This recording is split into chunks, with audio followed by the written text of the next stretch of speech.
को हो निर्वाचन आयोग मलाई रोक्ने? देशी विदेशी शक्तिको षड्यन्त्र स्वरूप यो पत्र लेख्या। ज्योति किरण चुनावमा जाँदा गणतन्त्रवादी भएर जान पाउने, विष्णु भट्टराई राज संस्थावादी भएर जान नपाउने, म राज संस्थावादी हुँ मलाई भोट दे भन्न मन नपाउने, को मलाई आदेश दिने निर्वाचन आयोग?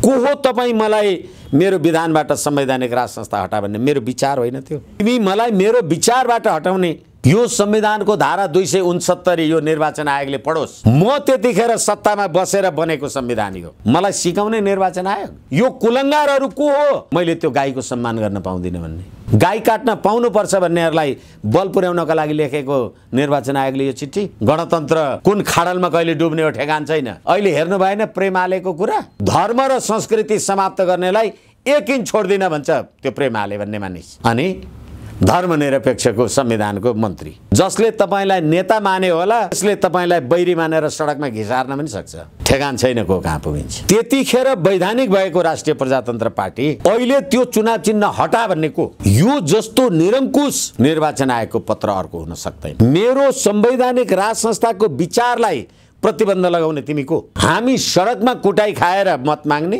यहाँ तपाईँ निरङ्कुशता देख्नुहुन्न। कमलजीले आकाशमा थुकेर आफ्नो मुखमा आफैलाई छिटा हाले त होइन? तँ एमाले पाउने, तँ माओवादी पाउने, म राज संस्थावादी नपाउने? के हो यो संविधान? पढ्या छ? विविध घटनाक्रम र सन्दर्भमाथि केन्द्रित रहेर कुराकानी गर्नका निम्ति वरिष्ठ अधिवक्ता एवं राजनीतिक विश्लेषक विष्णु भट्टराई हामीसँग हुनुहुन्छ। विष्णु सर, स्वागत छ। हजुर, धन्यवाद। पछिल्लो समय कमल थापाले आफू पराजित भइसकेपछि निरन्तर रूपमा राजा राज संस्था र अहिलेको नेतृत्वमाथि प्रश्न उठाइराखेका छन् र उनी निरन्तर भनिरहेका छन् निरङ्कुश राजनीतिक अभ्यास, निरङ्कुश सत्ता अभ्यासका निम्ति ज्ञानेन्द्र उद्धत छन् र राजेन्द्र लिङ्गदेन त्यसका गोटी भएका छन्। यो चाहिँ पार्टीको सिद्धान्तभन्दा बाहिर हो, राप्रपाको सिद्धान्तभन्दा। त्यसका लागि पहिले निर्णय हुनु पर्यो, अनि मात्रै राजनीति गर्ने वातावरण बन्छ, त्यहाँ होइन भने सोच्नुपर्छ। कमल थापा यसो भनिरहेका छन्। के राजा साँच्चै प्रजातन्त्रको अपहरण गरेर निरङ्कुश राजनीतिक अभ्यास गर्न चाहन्छन् भन्ने एउटा प्रश्न आयो भने राजेन्द्र लिङ्गदेन साँच्चै त्यो अभियानको एउटा भरिया भएका हुन् त भन्ने अर्को प्रश्न कमल थापाले सिर्जना गरिदिएका छन्। तपाईँ के भन्नुहुन्छ? किन कमल थापा आजसम्म निरन्तर त्यो कुरा नबिसाइ भनिराखेका छन्? तपाईँको यसमा के टिप्पणी छ बताउनुहोस् त। धन्यवाद। पहिलो कुरा त कमल थापाजीको नाम र उहाँले भन्नुभएको कुरालाई जोडेर जे भनियो अथवा जे अहिले तपाईँले जिज्ञासा राख्नुभयो, यसको राम्रो र यकिन उत्तर दिन सक्ने मान्छे त यो भन्ने पात्र नै हुनुहुन्थ्यो। तर उहाँले बोलेको कुरालाई लिएर आम संसारमा हामीलाई जिज्ञासा र सवाल जवाफ गर्नु पर्दाखेरि जसरी संवैधानिक राज संस्था, हिन्दू राष्ट्र र अखण्ड नेपालको अवधारणा सहित राष्ट्रिय प्रजातन्त्र पार्टी साँच्चै भन्ने हो भने 2046-47 सालको आन्दोलनदेखि त्यो मान्यतामा अविचलित छ र त्यो भन्दा अगाडि पनि कमल थापाजी जस्ता मान्छेहरू राजाको हुकुमी शासन, पञ्चायती संविधान को कारण अथवा त्यतिखेर राजासँग राजा नै सम्प्रभु सत्ता का सञ्चालक संवाहक हुन् भनेर जुन संविधानको त्यतिखेरको प्रस्तावनामा लेखिएको थियो, त्यो निरङ्कुश राज संस्थाको सत्तारोहण, सत्ता मोह, सत्ता स्वाद ग्रहण गर्ने पनि कमल थापाजी नै हो। र त्यसदेखि पछाडि 2047 सालको परिवर्तनदेखि 62-63 सम्म आउँदाखेरि पनि राजा ज्ञानेन्द्रले आफूले राजकीय सत्ता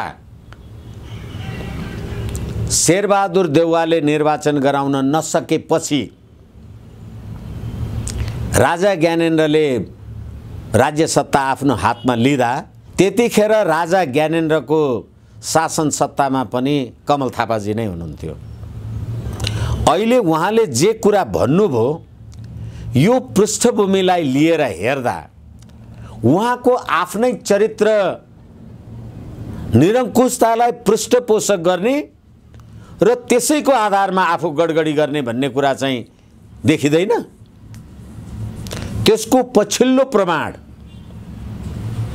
हालाकि अहिले राष्ट्रिय प्रजातन्त्र पार्टीलाई निर्वाचन आयोगले पठाएको पत्रको बारेमा कुरा गर्नुपर्दा एउटा पार्ट त्यसको छ, आफ्नो ठाउँमा छ, त्यो पर्यो भने गरौँला।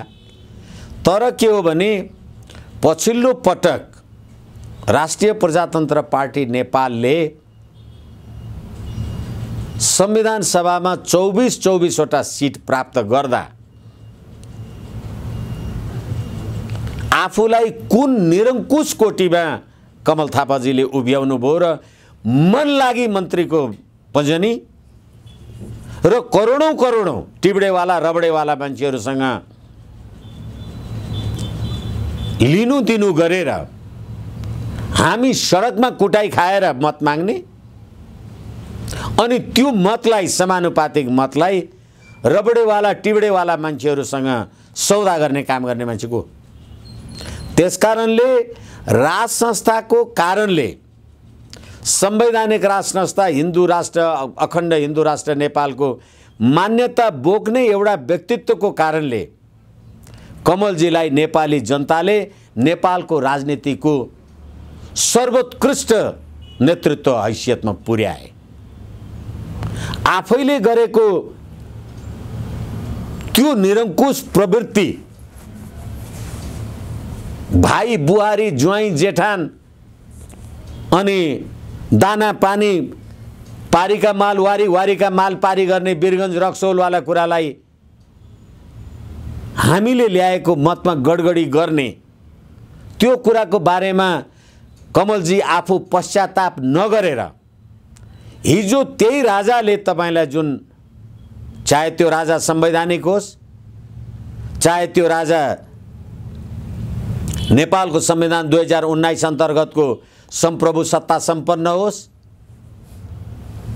चाहे 2061 सालमा शेरबहादुर देउवाले म निर्वाचन गर्न सक्दिनँ भनेर राज्य सत्ता ज्ञानेन्द्रलाई सुम्पेपछि राजा ज्ञानेन्द्रले बनाइदिएको मन्त्री भएर गर्दाखेरि होस्, यहाँ तपाईँ निरङ्कुशता देख्नुहुन्न। त्यो कुरा भन्न कमलजीले आकाशमा थुकेर आफ्नो मुखमा आफैलाई छिटा हाले त होइन र यस्तो कुरा गरेर मैले ठिक छ जे भयो होला, तर एउटा क्षमतावान बौद्धिक व्यक्तित्व भनेर जति नेपाली जनताले गनेका थिए त्यसको उचाइ अझै नघटाउनका लागि जति घटाउँदै हुनुहुन्छ अझै कम नगर्नका लागि म चाहिँ तपाईहरु मार्फत निवेदन गर्छु। यस्ता पात्र प्रवृत्ति मनोवृत्ति र हरकतले नेपालको राष्ट्रिय एकताको प्रतीक 300 वर्ष अगाडिदेखिको राष्ट्रिय एकता र अखण्डताको प्रतिमूर्ति हाम्रो राज संस्था र हाम्रा पूर्वजले आर्जेको राज संस्थाप्रति यस्तो घातक वाणीहरू प्रयोग नगर्नका लागि म निवेदन गर्छु।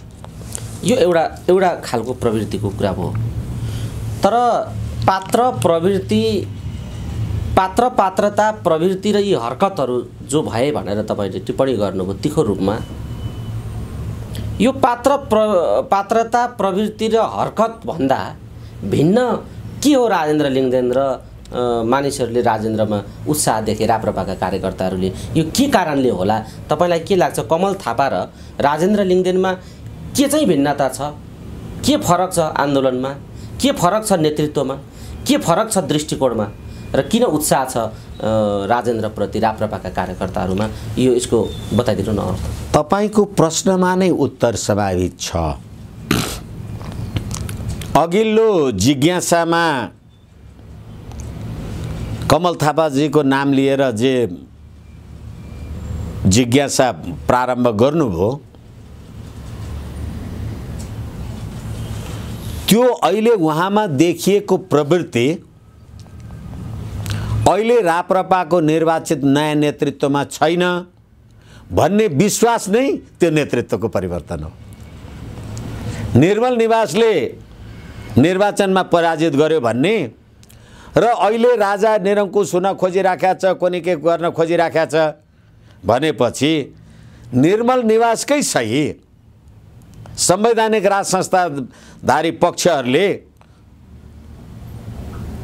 कमलजीको प्रवृत्तिलाई इन्कार गरे र पात्रको परिवर्तन गरेको हो। यो राष्ट्रिय प्रजातन्त्र पार्टीको सिद्धान्तको परिवर्तन होइन, आदर्शको परिवर्तन होइन, मूल्य र मान्यताको परिवर्तन पनि होइन। तर हिजो जुन निरङ्कुश चरित्र संविधान सभामा हामीले जति सिट पायौँ, धेरै ठाउँ भनेको छु मैले, म त्यतिखेर त्यो पार्टीको प्रवक्ता, आज तपाईले बनाउनु भएका मन्त्री जो त्यतिखेर राष्ट्रिय प्रजातन्त्र पार्टी नेपालका 54 सदस्य थिएनन्, तपाईले बनाउनु भएका उपसभामुख मन्त्री अहिले एमाले, माओवादी, काङ्ग्रेसतिर कहाँ गएका छन् भनेदेखि त्यो पात्रको परिवर्तन मात्रै हो, राष्ट्रिय प्रजातन्त्र पार्टीको सिद्धान्त, नीति, आदर्श, निष्ठामाथिको परिवर्तन होइन। तर फेरि पनि अहिलेको नयाँ नेतृत्व जे आइराखेको छ, नेतृत्वले, म उदाहरणको लागि तपाईलाई एउटा कुरा निवेदन गरौँ, राजनीतिमा संलग्न भएको अथवा जे भएको कारणले होस्, भोलि यो देशको मन्त्री प्रधानमन्त्री म भएँ भने तपाईले मलाई आदर मर्यादा गर्नको लागि फुलको माला लिएर आउनुहुन्छ र त्यो माला लाउँदा मेरो चाहिँ शिर झुकेको हुन्छ, तपाईको चाहिँ शिर उँचो हुन्छ नि। त्यसैले जति जिम्मेवारीमा हुनुभयो तपाईँ, उति तपाईँ शालीन, सभ्य र शिष्ट हुनुपर्छ। अहिलेको निर्वाचित नेतृत्वमा पनि त्यो माला लगाइदिँदा पनि घाँटी ठाडो पार्ने चरित्र देखियो भने यसले पार्टीलाई नोक्सान गर्छ। र जुन चरित्र अहिले कमलजीले देखाउँदै हुनुहुन्छ, जसले तपाईलाई महान बनायो, त्यसैको प्रतिकूलमा जे अभिव्यक्ति दिँदै हुनुहुन्छ, त्यसै गरेर वर्तमान नेतृत्वले विगतको नेतृत्वको चरित्रलाई सम्झेर आफूलाई तदनुकूल लिएर जानुपर्छ। र फेरि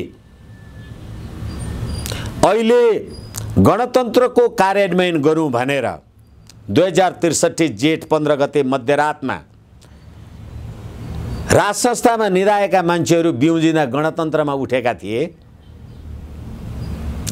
15 वर्ष पछाडि राजा ज्ञानेन्द्र पृथ्वीनारायण शाहको शालिगमा माल्यार्पण गर्न आउँदा नेपाली जनताले संवैधानिक राज संस्था जिन्दाबाद भने त्यो संवैधानिक राज संस्था जिन्दाबाद भन्ने शक्तिलाई, विचारलाई नेतृत्व गर्ने औपचारिक राजनीतिक दलको अध्यक्ष हुनुहुन्छ तपाईँ।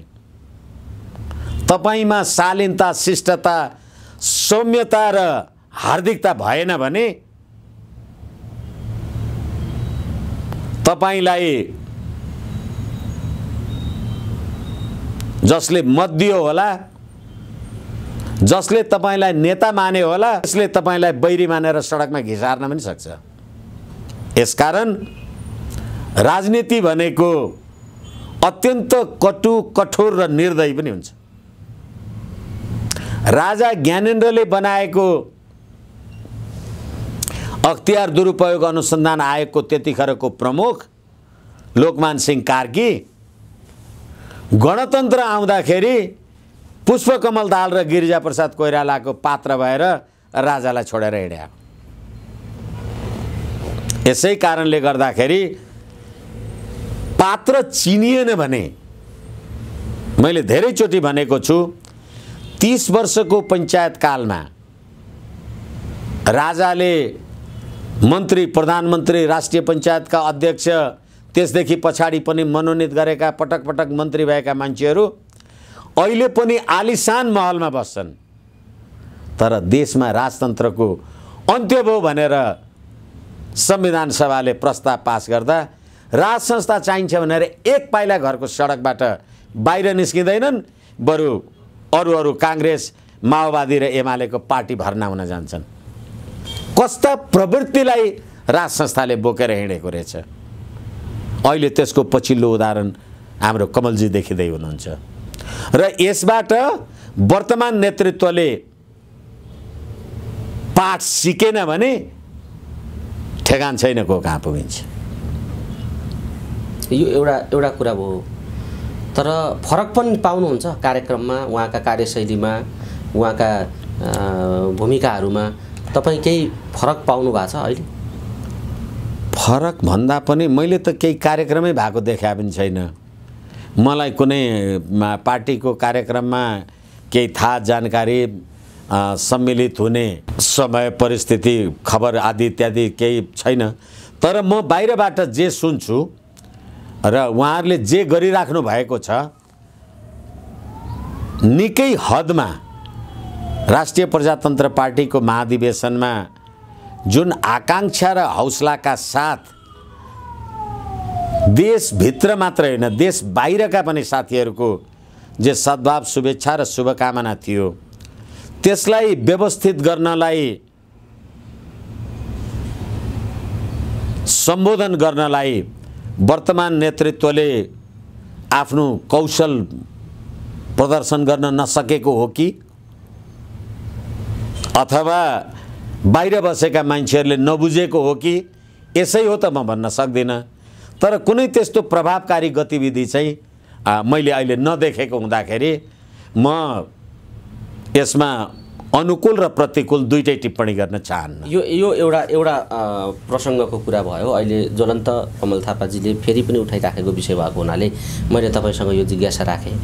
म अर्को विषय तपाईँलाई जोड्न चाहन्छु। अहिले निर्वाचनको कुरा उठेको छ। हुन त तपाईँ यो व्यवस्था र प्रणालीका विरुद्ध नै प्रश्न उठाइराख्नु भएको व्यक्तित्व हुनुहुन्छ, तीखो टिप्पणी गरिराख्नु भएको हुनुहुन्छ। तैपनि अब लाटा देशको गाडो तन्देरी भन्ने हाम्रो समाजको उखान छ।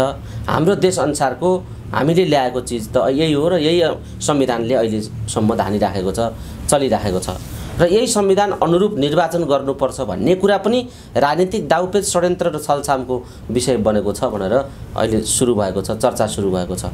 यो निर्वाचनबारे उठेका बहसहरूबारे तपाईँ के भन्नुहुन्छ र यो निर्वाचन को गर्न चाहन्छ, को भाड्न चाहन्छ, के देखिन्छ, के हो यसका पछाडिको षड्यन्त्र, तपाईँ बताइदिनुहोस् त। यो निर्वाचनबारे यसका संवैधानिक सङ्कट र यसले उठाएको बहस अहिले के हो बताइदिनु। अहिले निर्वाचन आयोगले राष्ट्रिय प्रजातन्त्र पार्टीलाई उसको विधानको संवैधानिक राज संस्था, उसको पार्टीको झण्डाको बारेमा गाईको तस्बिर अंकित झण्डाको बारेमा जे प्रश्न उठाइराखेको छ, भर्खरै हामीले कुरा गर्यौं। राष्ट्रिय प्रजातन्त्र पार्टी 2047 देखि अहिलेसम्म निरन्तर अविच्छिन्न रूपले नेपालको राजनीतिमा स्थापित छ। तपाई मान्नुस् कि नमान्नुस्, यी सम्पूर्ण राजनीतिक शक्तिहरूको भिन्न विचार राख्ने वैकल्पिक राजनीतिक शक्ति हो राष्ट्रिय प्रजातन्त्र पार्टी भनेको। पार्टीका पात्र र प्रवृत्तिको बारेमा अघि हामीले कुरा गर्यौं, फेरि पनि गरौँला। तर मैले सैद्धान्तिक आदर्शको कुरा गरिराखेको छु। तर यो संविधान बनाउँदा राष्ट्रिय प्रजातन्त्र पार्टीका हामी राष्ट्रिय प्रजातन्त्र पार्टी नेपाल गाई चुनाव चिन्ह र त्यतिखेर राष्ट्रिय प्रजातन्त्र पार्टी पशुपति शमशेरजीहरूले नेतृत्व गर्नुभएको हलो चुनाव चिन्ह, त्यो दुईटै मिल्दा त 37 वटा सिट संविधान सभामा राष्ट्रिय प्रजातन्त्र पार्टीको थियो र राष्ट्रिय प्रजातन्त्र पार्टी पशुपति शमशेरले नेतृत्व गरेको दलका संविधान सभा सदस्यहरूले त संविधान निर्माणमा आफ्नो विमति जनाउनु भए जस्तो मलाई लाग्दैन। हामीले संघीयता, धर्मनिरपेक्ष र गणतन्त्रको विपक्षमा आफ्नो नोट अफ डिसेन्ट लेखेका छौँ। हामीले नोट अफ डिसेन्ट लेख्दा लेख्दै संविधान जारी भएको हो। मैले यो कुरा किन निवेदन गरिराखेको छु भने राष्ट्रिय प्रजातन्त्र पार्टीको विधानमा संवैधानिक राज संस्था र झण्डामा गाई यो संविधान जारी हुँदाका बखत हाम्रो पार्टी निर्वाचन आयोगमा दर्ता थियो कि थिएन? दर्ता थियो। अनि यो संविधान जारी भएपछि पनि 2074 मङ्सिर 10 र 20 गते भएको चुनावमा राष्ट्रिय प्रजातन्त्र पार्टीको गाई चुनाव चिन्ह, त्यसदेखि पछि तीनैवटा पार्टी एक ठाउँमा हुँदा हलो चुनाव चिन्ह र राष्ट्रिय झण्डा हाम्रो झण्डामा गाईको चिन्ह थियो कि थिएन? त्यतिखेर वैधानिक भएको राष्ट्रिय प्रजातन्त्र पार्टी अहिले त्यो चुनाव चिन्ह हटा भन्ने को? किनभने यो जस्तो निरङ्कुश निर्वाचन आयोगको पत्र अर्को हुन सक्दैन। यो संविधानमा हामीले लेख्यौं, हामी संप्रभु सत्ता सम्पन्न नेपाली जनता। अस्ति पुस 27 गते राजा ज्ञानेन्द्र पृथ्वीनारायण शाहको तस्बिरमा शालिगमा माल्यार्पण गर्न आउँदा त हजारौं मान्छेले राज संस्था जिन्दाबाद भनेर नारा लगाए नि। अहिले चुनाव आएको छ अनि तपाईले मेरो विधानबाट संवैधानिक राज संस्था हटा भनेर के त्यो संवैधानिक राजतन्त्र मान्ने मान्छेले भोट हाल्ने ठाउँ नपाओस् भने आयो तपाईले? मेरो संवैधानिक राज संस्थाको विचारलाई प्रतिबन्ध लगाउने तिमी को? म संप्रभु सम्पन्न नेपाली जनता र मेरो पार्टीको चुनाव चिन्ह र मेरो पार्टीको झण्डा निर्वाचन आयोगमा 5 वर्ष 7 वर्ष 10 वर्ष अगाडिदेखि दर्ता छ। अहिले चुनावको बेलामा तिमीले हटाउन खोज्दा संघीय लोकतान्त्रिक धर्मनिरपेक्ष गणतन्त्र धराशायी हुने भयो भनेको कारणले ज्योति किरण चुनावमा जाँदा गणतन्त्रवादी भएर जान पाउने, विष्णु भट्टराई राज संस्थावादी भएर जान नपाउने, तपाईँ मलाई भोट दे म गणतन्त्रवादी हुँ भन्न पाउने, म राज संस्थावादी हुँ मलाई भोट दे भन्न म नपाउने को मलाई आदेश दिने निर्वाचन आयोग? अब यो संविधानको धारा 17(1) कुनै पनि नेपाली नागरिकलाई वैयक्तिक स्वतन्त्रताबाट वञ्चित गरिँदैन र त्यसै गरेर 17(2) ले विचार र अभिव्यक्तिको स्वतन्त्रतामाथि बन्देज लगाउन पाउनुहुन्न। को हो तपाईँ मलाई मेरो विधानबाट संवैधानिक राज संस्था हटा भन्ने? मेरो विचार होइन त्यो। तिमी मलाई मेरो विचारबाट हटाउने, कांग्रेसलाई तिमी केही भन्न नसक्ने, कांग्रेस पनि त विचार हो, माओवादीको पनि विचार होला, अनि मेरो चाहिँ विचारलाई तिमी प्रतिबन्ध लगाउने को तिमी? त्यति मात्रै होइन ज्योतिजी, यो संविधानको धारा 269 यो निर्वाचन आयोगले पढोस्। मैले त भनेको छु, फेरि पनि भन्छु म, हालाकि पात्र परिवर्तन भयो होला, जे गरियो होला, तर यो संविधान बनाउँदा शेरबहादुर देउवा, केपी शर्मा ओली, पुष्पकमल दाहालजी उहाँहरू तीनैजना मन्त्री हुँदा म उप प्रधानमन्त्री भएर मेरा मान्छेहरू मन्त्री छन्। त्यतिखेर संविधान भनेको राज्य सत्ता सञ्चालनको विधान हो जुन राजनीतिक शक्ति भनेको संविधान सभाले बनाउँछ। म त्यतिखेर सत्तामा बसेर बनेको संविधान हो, मलाई सिकाउने निर्वाचन आयोग। अनि संविधानको धारा 269 को 5 ले के भन्छ?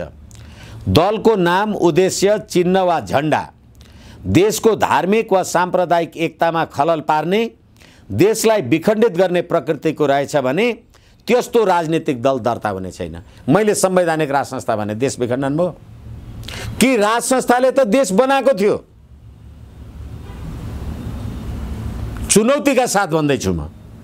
र अर्को कुरा, मेरो झण्डामा गाई, गाई राष्ट्रिय जनावर हो भनेर संविधानमा लेख्नुभयो। त्योभन्दा अगाडिको संविधानमा पनि थियो, 19 को संविधानमा पनि थियो। अब झन्डा म बोकेर हिँडेँ भने त्यो झन्डा त मेरो टाउकोभन्दा माथि हुन्छ नि। मैले देशको राष्ट्रिय जनावरलाई सम्मान गरेर जिन्दाबाद भनेर हिँडेँ। यो कुलङ्गारहरू को हो? मैले त्यो गाईको सम्मान गर्न पाउँदिनँ भन्ने, गाई काट्न पाउनुपर्छ भन्नेहरूलाई बल पुर्याउनका लागि लेखेको निर्वाचन आयोगले यो चिठी। फेरि संविधानको धारा 270 कुनै पनि राजनीतिक दललाई प्रतिबन्ध लगाउने गरी दल संगठन सञ्चालन र दलको विचारधारा, दर्शन र कार्यक्रमप्रति जनसाधारणको समर्थन र सहयोग प्राप्त गर्नका लागि त्यसको प्रचार र प्रसार गर्ने कार्यमा कुनै प्रतिबन्ध लगाउने गरी बनाइएको कानुन वा गरिएको व्यवस्था वा निर्णय यो संविधानको प्रतिकूल मानिन्छ र स्वतः मान्य हुन्छ। यो पढ्या छ कि छैन? मेरो विचारमा प्रतिबन्ध लगाउने तपाईँ, अनि मैले संवैधानिक राज संस्थाको प्रचार प्रसार गर्न नपाउने? तमाम देशभरिका जनता जसले संवैधानिक राज संस्थामा विश्वास गर्छन्, गणतन्त्र कुन खाडलमा कहिले डुब्ने हो ठेगान छैन। गणतन्त्रवादीहरू, धर्मनिरपेक्षतावादीहरू अर्बौंको सुनको जलहरी पशुपतिमा चढाउँछन्, चितवनको माडीमा राम जन्मभूमि देख्छन्, अनि राजा रामचन्द्र, राजा दशरथको आख्यान र व्याख्यान गरेर थाक्दैनन्। अहिले हेर्नु भएन प्रेमालेको कुरा? योगेश भट्टराई मन्त्री हुँदा के गरेका थियो र थिएनन्? धर्म र संस्कृति समाप्त गर्नेलाई 1 इन्च छोड्दिन भन्छ त्यो प्रेमाले भन्ने मानिस, अनि धर्मनिरपेक्षको संविधानको मन्त्री। त्यो संस्कारलाई म बोकेर हिँड्दा तपाईँ प्रतिबन्ध लगाउने को? त्यति मात्रै होइन, संविधानको धारा 290 जहाँ गुठीको व्यवस्था छ, त्यो के हो? त्यो कांग्रेस, एमाले, माओवादीका यी सम्पूर्ण गुठीमा छैनन्? के गर्छ तिनीहरूलाई?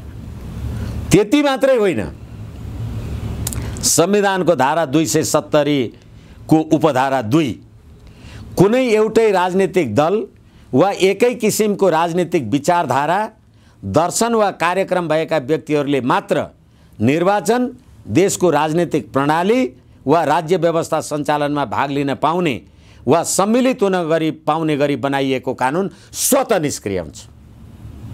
अनि मेरो त कांग्रेस चाहिँ पाउने, त एमाले पाउने, त माओवादी पाउने, म राज संस्थावादी नपाउने? के हो यो संविधान? पढ्या छ? र यो संविधान बनाउँदा संविधान सभामा म छु उपस्थित, त्यो राजनीतिक दल हो मेरो। र यो संविधान आएपछि हाला म चुनाव जितेँ हारेँ मेरो ठाउँमा छ, तर मैले संवैधानिक राज संस्थाको विधान बोकेर चुनाव लड्या होइन मैले।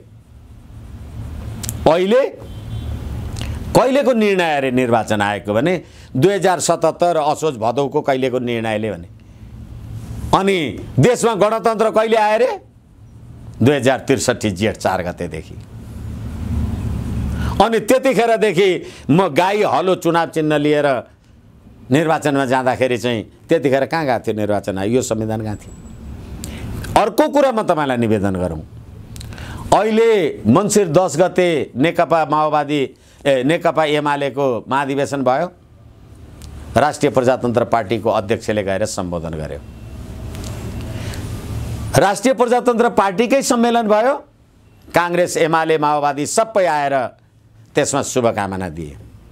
नेपाली कांग्रेसको भयो, नेपाली कांग्रेसको महाधिवेशनमा राष्ट्रिय प्रजातन्त्र पार्टीको अध्यक्ष गएर शुभकामना भाषण मन्तव्य जे दियो, त्यसै गरेर माओवादी दियो। भनेपछि म संवैधानिक राज संस्था, हिन्दू राष्ट्र, अखण्ड नेपाल मान्ने मान्छेलाई 17,000 नेपाली जनताको शहादत गर्ने प्रचण्डको पार्टीमा मेरो पार्टीको महाधिवेशनमा शुभकामना दिन पाल्नु आउनुस् भन्दाखेरि मलाई त नमस्कार गरेर मञ्चमा राख्नुभयो नि, कांग्रेसले पनि राख्नुभयो नि, एमालेले पनि राख्नुभयो नि, त मलाई नमस्कार गरेपछि मेरो सैद्धान्तिक राजनीतिक विचार संवैधानिक राज संस्था, हिन्दू राष्ट्रलाई नमस्ते गरे आएन तपाईले? को हो निर्वाचन आयोग मलाई रोक्ने? यसकारणले गर्दाखेरि यो निर्वाचन आयोगको निरङ्कुश कार्यपद्धति र संवैधानिक राज संस्था मान्ने राजनीतिक शक्तिलाई मुलुकको राजनीतिक विचारधाराबाट अलग गर्नका लागि देशी विदेशी शक्तिको षड्यन्त्र स्वरूप यो पत्र लेख्या हो र जुन संवैधानिक कानुनी राजनीतिक सामाजिक शैक्षिक सांस्कृतिक र परम्परागत हिसाबले पनि मान्य छैन। हस् विष्णु सर, समय दिनुभयो यो महत्त्वपूर्ण समय र यो महत्त्वपूर्ण संवादका लागि यहाँलाई धेरै धेरै धन्यवाद छ। हस्, धन्यवाद।